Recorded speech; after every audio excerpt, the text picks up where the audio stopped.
Prepárate para iniciar este día conectándote a la verdad. Nuestro deseo es desarrollar, a la luz de las Escrituras, una auténtica cosmovisión cristiana.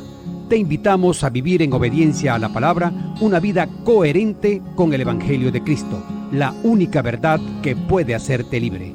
Bienvenidos a Conectados al Camino, siempre en movimiento. Muy buenos días, respetables oyentes, bienvenidos a Conectados al Camino, siempre en movimiento.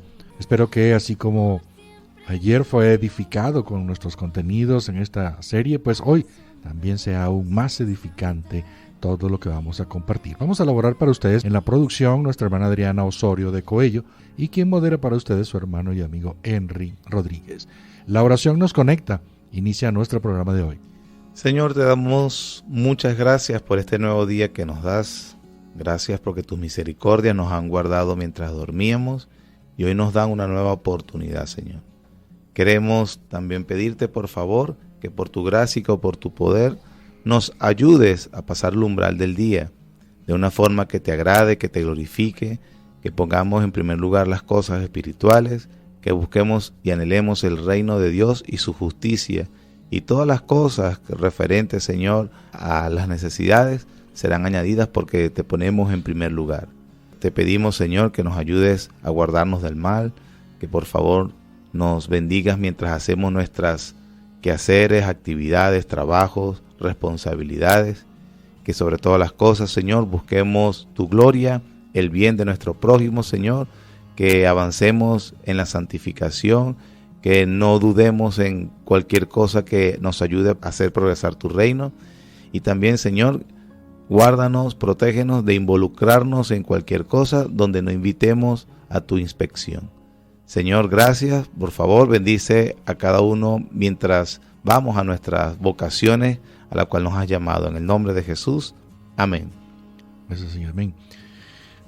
Desde ya nuestros números telefónicos están disponibles para que usted pueda interactuar vía WhatsApp o mensajería de texto 0412-051-0645, 0412-056-4959 y 0424-539-5991. A través de la web www.radiodinamica.com.be/Barquisimeto. Le recuerdo que tenemos nuestro canal de Telegram, Conectados al Camino. Allí usted encontrará todos nuestros programas que ya se han realizado, están grabados, y junto con él muchos contenidos que van a ser de provecho para usted. Vamos a nuestra sección Una frase, una reflexión. La confesionalidad no es una restricción, sino una forma de palabras sanas. Las confesiones no limitan nuestra libertad, sino que nos protegen de errores y nos guían hacia una comprensión más profunda de Dios y su palabra. La confesionalidad es un regalo que nos mantiene centrados en lo esencial y nos libera de la confusión, así como también nos une a una familia espiritual y nos da una identidad sólida en Cristo. Ella nos conecta, la confesionalidad nos conecta con la historia de la Iglesia y nos ayuda a mantenernos arraigados en la fe apostólica. Hoy, en nuestra sección de grandes temas, vamos a dar continuidad a nuestra serie. Ya hoy es la segunda entrega de la serie titulada La necesidad de la confesionalidad. Específicamente, hoy miércoles vamos a tratar el fundamento bíblico para las confesiones de fe, tomando como texto base 2 de Timoteo, capítulo 1, versículo número 13. Para continuar desarrollando este interesantísimo tema de nuestra serie, está con nosotros ya nuestro hermano Pastor Luis Muñoz, pastor de la Iglesia Bautista Reformada de Barquisimeto. Buenos días, mi estimado pastor. Buenos días, mi hermano. Que el Señor te bendiga y saludos también a todos en cabina y a la audiencia. Bendiciones de parte del Señor. Qué bueno que ya estamos listos para glorificar a nuestro Señor con todo lo que vamos a estar compartiendo. Mi hermano pastor, pudiésemos iniciar hoy mostrando cuáles serían esas razones por las cuales los cristianos se rehúsan a usar esas confesiones de fe. Sí, bueno, entre las objeciones más comunes, a veces inclusive se expresan en un lenguaje que parece estar celoso de la autoridad bíblica, porque mucha gente objetan y de forma legítima. Bueno, pero si usamos credos históricos, confesiones históricas, no estaríamos minando la fe en la palabra del Señor o la autoridad de la palabra del Señor. Entonces ese tipo de objeción, por supuesto, tiene como trasfondo un celo legítimo acerca de las Escrituras. Pero una de las cosas que los cristianos de hoy como debemos entender, como lo que planteábamos el día de ayer también, a veces hay fuerzas culturales también muy poderosas que militan contra la adhesión de las confesiones o de las declaraciones históricas de la fe cristiana. Y muchas veces el cristiano, inmerso en su sociedad actual, o sea, lleno del espíritu de la época, no se da cuenta de que estas fuerzas los están influenciando realmente y están moldeando mucho nuestra forma de pensar.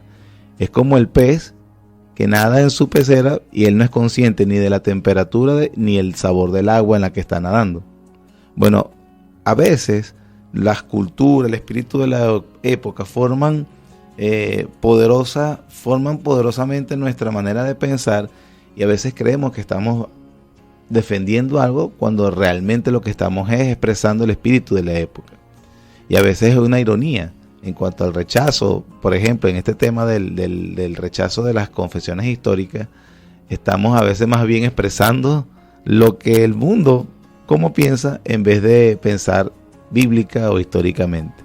Que algunas veces se va como que muy a priori a poder emitir algún tipo de opinión en que no me gusta, no me sujeto, no quiero hacerlo, pero sin ni siquiera conocerlas. Exactamente, por eso mismo es una predisposición negativa que hay. Y como repito, a veces esa forma de pensar simplemente revela que quienes han moldeado nuestra forma de pensar o de hablar así, más que todo son las fuerzas culturales del momento. ¿Cuáles son esas fuerzas? Por ejemplo, una de las cosas que impregna mucho la manera de pensar moderna es aquella confianza ciega, que si hay una fe ciega, podríamos decir la fe religiosa, por ejemplo, en el progreso científico o la tecnología. Ojo, no estoy diciendo que esté mal, gracias a Dios, porque la gracia común los hombres, bueno, empezando de que el método científico comenzó en hombres que eran hombres de fe. Para empezar, los mejores científicos de la historia han sido cristianos toda la vida. Sin embargo, en la narrativa de hoy, el progreso científico infunde la creencia de que la superioridad del presente con el pasado y que el futuro será mejor que el presente. Las personas entonces de hoy prácticamente cuestionan o dudan si la historia tiene algún tipo de relevancia. Y a veces, eso me refiero a la sociedad moderna, como el hombre moderno piensa. Como que si la mente del pasado es una mente arcaica, es una mente limitada, y entonces no tiene nada uno que aprender. Pero eso no es lo que realmente cualquier profesor de historia definitivamente no estaría de acuerdo con lo que acabo de afirmar, que es prácticamente mucho de pensamiento moderno. A veces los creyentes se preguntan cuál es la relevancia de la historia para mi ministerio. Y esa no es la pregunta correcta que se debe hacer los creyentes hoy, sino más bien, ¿cuál es la relevancia que tiene tu ministerio para la iglesia? ¿Cuál es la relevancia en qué sentido tu iglesia o tu ministerio está realmente funcionando para los intereses del reino? Exacto. Es una pregunta totalmente diferente. El mismo tema de la tecnología. Por ejemplo, yo debo admitir, yo tengo un par de hijos, uno de 16 y uno de 14 años. Y ellos, por ejemplo, con respecto a las habilidades tecnológicas, tengo que decir que me superan. Y muchas veces hay cosas en el teléfono o de la computadora o que esta aplicación, estas cosas. O sea, es un lenguaje que para mí realmente yo debo admitir, soy lento para aprender o no me la llevo tan bien con la tecnología, pero ellos siendo tan jóvenes se manejan como pez en el agua. Y esa impresión, ¿verdad? En ese ejemplo tonto donde básicamente el mayor le tiene que pedir ayuda al menor, pareciera un ejemplo tonto, pero refleja más o menos esa actitud moderna del hombre moderno de que no necesita del hombre del pasado. Entonces hay que tener mucho cuidado, porque si bien es cierto que a una generación, las generaciones modernas que han, por ejemplo, crecido en esta era tecnológica, y que para ellos es mucho más fácil aprender. Mi hija también de 2 años a veces se mueve con el celular, que yo me impresiono con la rapidez o con la naturalidad que lo ejerce. Pareciera que viniera desde el vientre, que ya lo aprendió, cuando de repente a nosotros los adultos se nos hizo un poco más difícil. Correcto. ¿Verdad? Esa sensibilidad con el táctil, por ejemplo. Yo todavía tengo dedos, no sé, de roca. Pero esa actitud, esa situación de la modernidad, por lo general, da la sensación o da el pensamiento de que el hombre moderno no necesita del hombre del pasado. Y entonces a veces como creyentes, por ejemplo, cuando hablamos de las confesiones, pareciera que nos preguntaron, pero ¿qué beneficio tiene para mí lo que un hombre, un teólogo del siglo XVI, del siglo XVII estuvo hablando? Pero en cuanto a lo que vamos a ver hoy, en cuanto a la palabra del Señor, es que definitivamente es muy útil y necesario. Perfecto, mi hermano. Eso en el próximo segmento lo vamos a estar manejando. Bueno, con el pastor Luis Muñoz, mi hermano, complementando un poquito lo que dijiste anteriormente en el segmento, ahí tienes unos tópicos allí que faltan, ¿no? Sí, exacto. Hablamos de las fuerzas culturales que probablemente están moldeando nuestra forma de pensar. Bueno, mencioné al principio sobre esa fe ciega sobre la ciencia, la tecnología, o entendiéndolas mal, ambas disciplinas que realmente son de beneficio para la humanidad, sí, pero que se puede usar obviamente para mal. Otras fuerzas también formativas del hombre moderno es el misticismo. Uh-huh. El surgimiento o el crecimiento inclusive de las religiones orientales para acá, para Occidente. Esa fascinación por las cuestiones de la India o de las religiones orientales ha trasladado a un hombre moderno que él se dice el hombre espiritual. Es la forma, ¿verdad? El hombre moderno le da alergia a cualquier palabra que tenga que ver con religiosidad, pero simplemente usa el vocabulario para hablar de que es un religioso, pero en este caso dice espiritualidad, porque se oye mejor. Pero realmente cuando tú ves este tipo de creencias, este tipo de inclinaciones son místicas. Lamentablemente ese misticismo se ha introducido mucho en la experiencia cristiana, o muchos, ¿verdad?, influenciados por este espiritismo o misticismo oriental, lo han trasladado al cristianismo y hablan de su experiencia cristiana como si fuera realmente la experiencia que nos enseña la Escritura. Alguien me podría decir o podría estar objetando, no, realmente no es así, nosotros no enseñamos misticismo en nuestra iglesia. Pero mira, nada más esta prueba. Cualquiera que haya estado en un estudio bíblico y que son comunes obviamente entre los cristianos, donde la carga para explicar haya sido, o la frase para decir, para explicar el texto dice, ¿qué significa esto para ti? Esa pregunta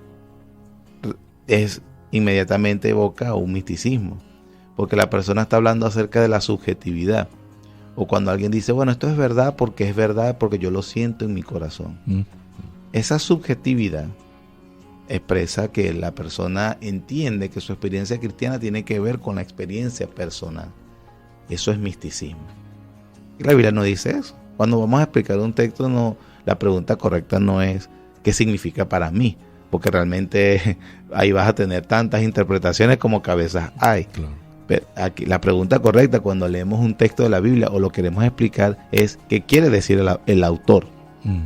¿Qué dice el autor? ¿O qué está diciendo? Esa es la forma en cual las personas deben estudiar la palabra del Señor. Otra fuerza cultural dije misticismo. Uh-huh. Otra fuerza cultural es el pragmatismo.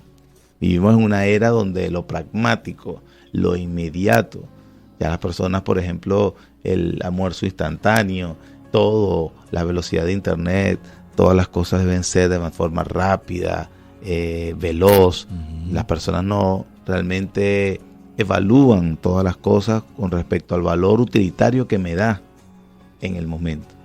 Y tenemos que tener cuidado, por supuesto, hay aspectos de la vida, demandas de la vida donde necesitamos ser pragmáticos. Pero el pragmatismo en cuanto a las cosas espirituales o las cosas divinas, realmente debemos tener cuidado. Además, ¿quién dice que la Biblia no es funcional o no fue escrita precisamente para enseñarnos cómo es la salvación? la revelación de Dios en cuanto a la salvación del hombre. El hombre moderno, o mejor dicho, más específicamente el cristiano moderno, quiere medir la veracidad o la validez de lo que aprende o juzga lo que se le enseña en la iglesia de acuerdo al valor práctico que le proporciona para el ahora. Y nuevamente, no es que la Biblia no tiene nada que decir sobre nuestras vidas, pero nosotros debemos tener mucho cuidado, porque en este sentido las personas evalúan las doctrinas, ¿verdad? O ya el término mismo es bastante duro para los oídos modernos, para los oídos del evangélico moderno.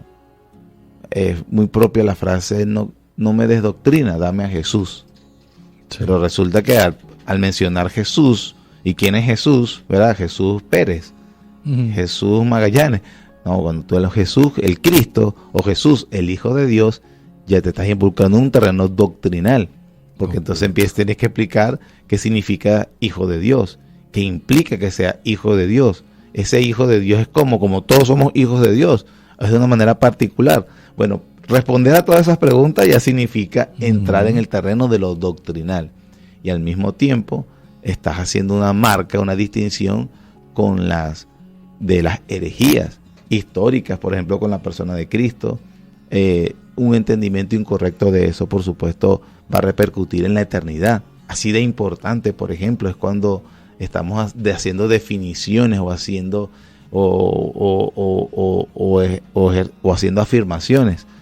Por ejemplo, la frase común entre los cristianos: tienes que creer que Jesús es el Señor. ¿Qué significa esa frase? Te vas a meter en un terreno totalmente doctrinal. Hay algunas desviaciones de algunas personas. Por ejemplo, las personas dicen, bueno, yo recibí a Jesús como mi Salvador, pero no lo recibí como mi Señor. Wow. Esa persona probablemente está siendo muy genuino, muy sincero en lo que está diciendo, pero no sabe o inconscientemente está afirmando una contradicción. Aparte de que es una contradicción, está afirmando algo que la Biblia no enseña. Cierto. Entonces estamos hablando de que es muy importante las palabras que utilizamos y cómo las utilizamos. Entonces el pragmatismo es una fuerza cultural que impregna mucho en el cristiano moderno, y eso a veces lo está llevando a rehusar el uso de confesiones. Y por último, hay otras más, pero por último tenemos esa moda moderna también del antiautoritarismo. ¿Sabe? A la gente no le gusta la autoridad, no le gusta, rechaza, porque de alguna forma ve la institucionalidad, ve la autoridad siempre negativa. Yo entiendo que en la experiencia humana algunas autoridades o algunas instituciones tradicionales han hecho lo malo, y eso es parte de la vida, no lo negamos, pero tenemos que tener mucho cuidado, porque entonces estamos hablando de que te mencioné algunas fuerzas culturales que moldean nuestra forma de pensar. Esa fe ciega en la tecnología o la ciencia, el misticismo, el pragmatismo, el antiautoritarismo. Y entonces algunos cristianos, como te dije al principio, pueden reflejar, no, pero el uso de confesiones históricas o de credos históricos, de esos documentos, no está minando la autoridad de la Biblia. Y eso puede ser una expresión legítima, pero si lo analizamos bien, estamos más bien expresando que el mundo actual nos ha moldeado nuestra forma de pensar, e irónicamente nos estamos apartando de la Escritura. Porque ahorita, en lo que se pueda, iríamos al fundamento doctrinal con respecto al fundamento bíblico, quise decir, con respecto al uso de confesiones y credos escritos. Eso es lo que vamos a trabajar ahorita en el próximo segmento. Y ya estamos en nuestra sección de Conectados con Buenos Libros, cortesía de Librería Legado Reformado Venezuela, 0412-530-3987. Esta semana tenemos el libro titulado Discursos a mis estudiantes, su autor Charles Spurgeon. Este libro consiste en las conferencias que este destacado predicador bautista inglés del siglo XIX dirigiera a sus estudiantes. 13 capítulos que abarcan temas como la vocación al ministerio, la vida devocional privada del ministro, la preparación de sermones, la voz, el don de hablar espontáneamente, etc. Todos ellos escritos con pasión, vigor y claridad. Recordemos el consejo que el mismo predicador Charles Spurgeon nos da: visita muchos buenos libros, pero vive en la Biblia. Vamos a aprovechar bien el tiempo, entonces, nuestro estimado pastor. Nos adentramos directamente entonces con la Escritura, mostrando allí todos esos fundamentos bíblicos acerca de estas confesiones de fe. Sí, por ejemplo, tenemos el consejo del apóstol Pablo, las palabras del apóstol Pablo, donde él ya sabe que está pronto de partir de esta tierra, está pronto a morir, está mirando hacia el futuro de la iglesia sin el beneficio de la guía de los apóstoles en vida. Y él en la segunda carta a Timoteo le instruye a su delegado apostólico, a Timoteo, sobre cómo deben ser los ancianos y que debe tener cuidado en la iglesia. En el corazón de esa descripción está un énfasis en la enseñanza correcta. De todas las cosas que deben ser los ancianos de la iglesia, a los cuales Timoteo iba a ordenar, hay un énfasis muy fuerte sobre la enseñanza correcta. Ahora, ¿qué es exactamente lo que esta enseñanza debe comunicar? ¿Cómo lo describe el apóstol Pablo? En segunda carta de Timoteo, capítulo 1, versículo 13, lo dice. ¿Lo tienes a la mano? Sí, dice: retén la forma de las sanas palabras que de mí oíste, en la fe y amor que es en Cristo Jesús.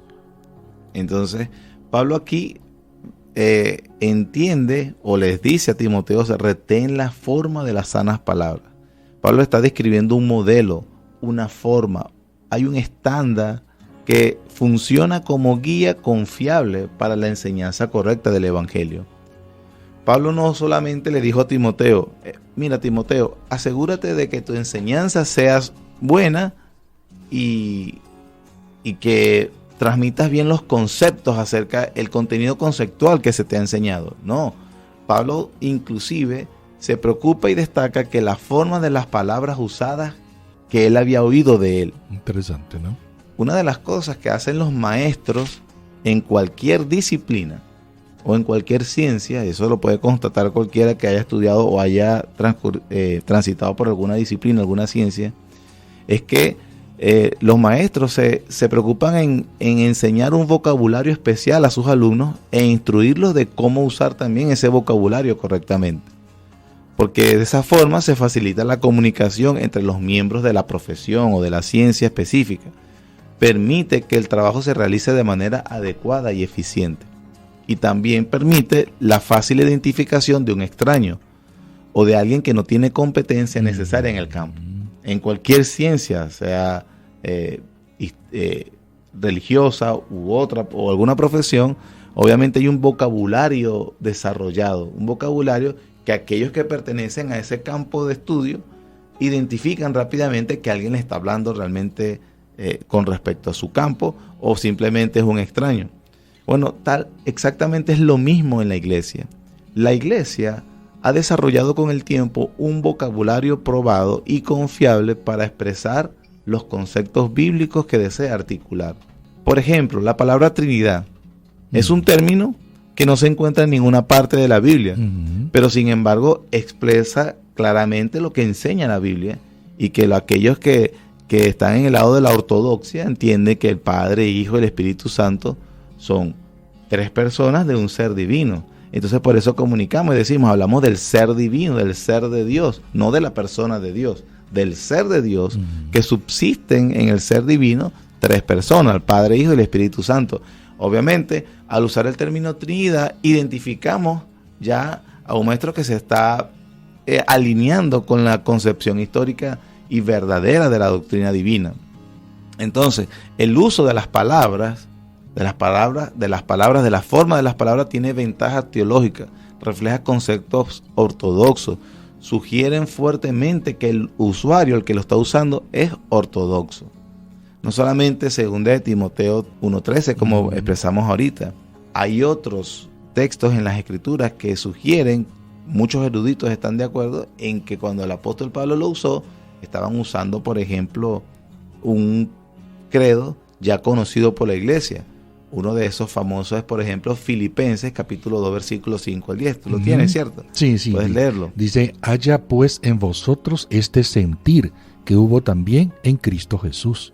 Exactamente. Y hace ese himno precioso, el cual, siendo en forma de Dios, no estimó ser igual a Dios, sino que se despojó de sí mismo. Correcto. Bueno, los eruditos están de acuerdo en afirmar de que ese texto es un himno antiguo. Es decir, que no fue expresado por primera vez cuando Pablo lo escribió en Filipenses, sino que utilizó la forma de palabras que la iglesia en el primer siglo ya reconocía como verdades establecidas.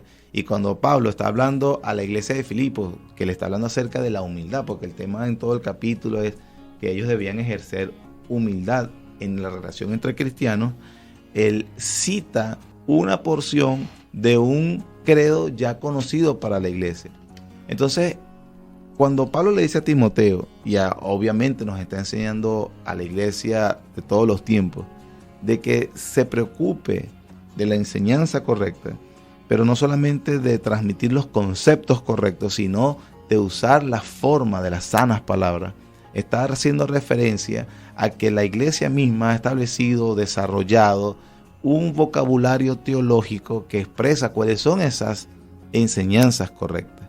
Otro texto interesante es 2 de Tesalonicenses capítulo 2 versículo 15. En ese texto dice lo siguiente: Así que, hermanos, estad firmes y retened la doctrina que habéis aprendido, sea por palabra o por carta nuestra. Obviamente aquí dice doctrina. Muchos cristianos se sorprenderían de que la palabra literalmente utilizada por el apóstol Pablo acá fue tradición. De hecho, eso lo puedes verificar usando cualquier otra versión. Yo estoy leyendo de Reina Valera 1960. Es mi versión estándar, el cual leo las escrituras. Pero si tú revisas otras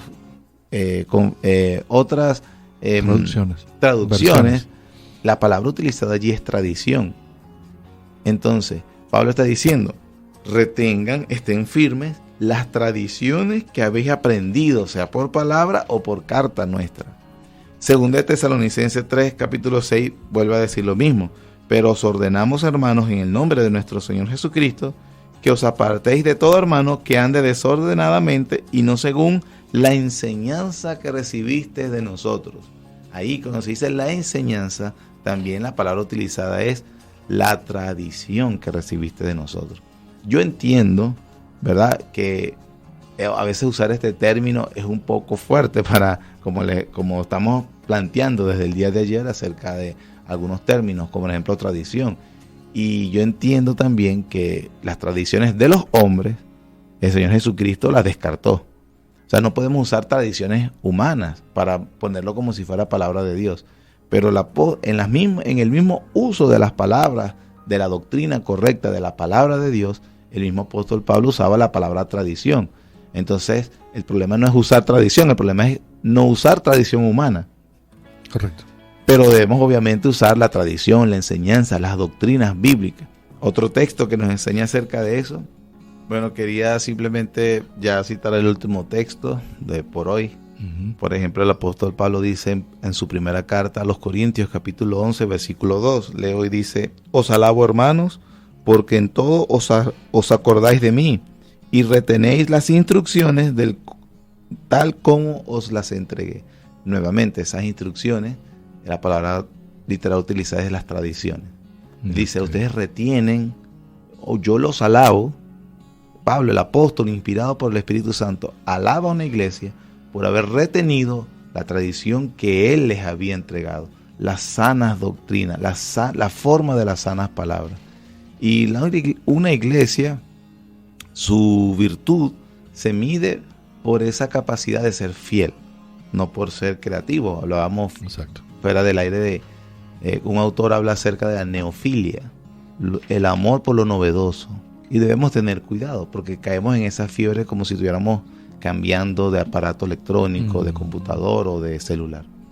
Pero bueno, creo que el punto está más que establecido.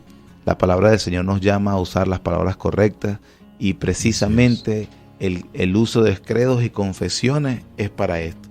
Otra cosa que también tienen los credos que no comenté es la relación que tienen por ejemplo, con la doctrina de la Trinidad. Eso es algo que la iglesia contemporánea lamentablemente es muy débil. Pero los cristianos deben recordar y afirmar todo el tiempo el hecho de que Dios es una Trinidad. Y los credos históricos hacen mucho énfasis en eso. Otro ejemplo, por ejemplo, en la Confesión de Londres de 1689, cuando habla de Cristo el mediador, en el artículo 8, párrafo 2, es interesante cómo redactaron ellos lo que hablan de Cristo. Ellos dicen, por ejemplo, el Hijo de Dios, la segunda persona de la Santa Trinidad, siendo verdadero y eterno Dios. Ahí está negando al arrianismo. El resplandor de la gloria del Padre, consustancial con aquel que hizo el mundo igual a él. Ahí está citando al credo niceno. Y quien sostiene y gobierna todas las cosas que ha hecho, cuando llegó la plenitud del tiempo, tomó sobre sí la naturaleza del hombre. Ahí está afirmando el credo de Constantinopla. Y el resto, él rechaza el monofisismo, rechaza el nestorianismo. También se alinea el credo de Calcedonia. O sea, estos teólogos no dijeron, bueno, vamos a redactar nuestra manera de entender las doctrinas básicas acerca de la persona de Cristo. No, lo que hicieron fue, en la redacción de sus documentos, citar a los antiguos credos. Y eso es una práctica que lamentablemente se ha perdido hoy, pero que con el favor de Dios podemos recuperarla y poder obtener el beneficio de esto. Haciendo esto, la iglesia de hoy no solamente va a protegerse de la falsa enseñanza, de la herejía, sino que sobre todo va a agradar a Dios, que es lo más importante. Y a veces nosotros como creyentes tenemos que hacer la pregunta, ¿a quién vamos a agradar? El apóstol Pablo llegó a decir a los Gálatas que era siervo de Cristo y que a quién buscaba agradar, ¿a los hombres o a Dios? Pues si procuraba agradar a los hombres, no sería siervo de Cristo. Y en ese aspecto nosotros como creyentes estamos llamados entonces a agradar a nuestro Señor, conservar las sanas doctrinas, anunciar la palabra del Señor, afirmar la autoridad de la Biblia, por supuesto.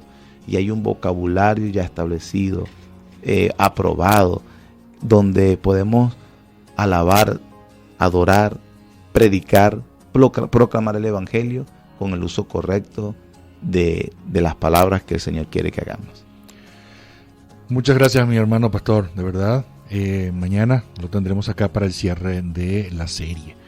Hoy hemos trabajado para ustedes Manuel Felipe García en la dirección, Santiago Escorche lo hizo en los controles, Henry Rodríguez quien habló para ustedes. Feliz resto del día, Dios les bendiga.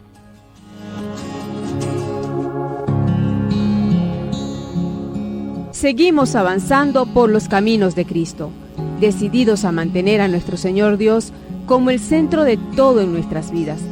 Permanecemos fieles a su palabra, conectados al camino, siempre en movimiento. Cuando llegue al final, estos labios dirán, no soy yo, sino Cristo en mí.